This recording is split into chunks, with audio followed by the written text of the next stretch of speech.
A community garden helps to build a community. That's the motto for H.O.P.E Gardens here in my neighborhood of Wyoming that helps dozens of schools all across the area. But due to some recent cuts at the federal level, they're going to have to scale back the number of students that they help and the education that's going on in our community. Whether it's the wind chimes or the insects, H.O.P.E Gardens is a hub for students in Wyoming.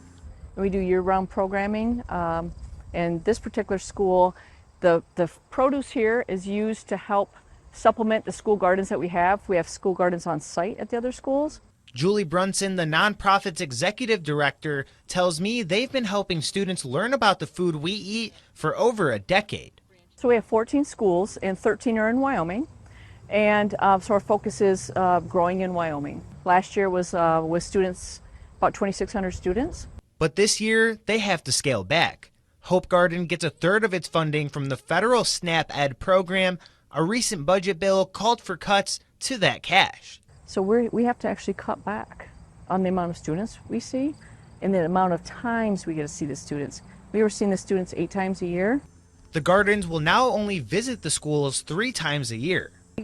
Part of this is building relationships. Like we're building relationships with when the kids feel comfortable. Like that's the sad thing for me, is losing that opportunity. But Julie says regardless, they'll continue to work to serve their community. We're growing relationships and growing community, and you can't walk away. You don't walk away from family. So Wyoming's our family. I grew up in Wyoming. My mom still lives in Wyoming. My husband grew up in Wyoming. This is our community. Julie hopes that some of that federal funding can find its way back to food assistance programs all across the state so this nonprofit and others can continue to educate and grow. Woody Dadamna, your Wyoming reporter, Fox 17 News.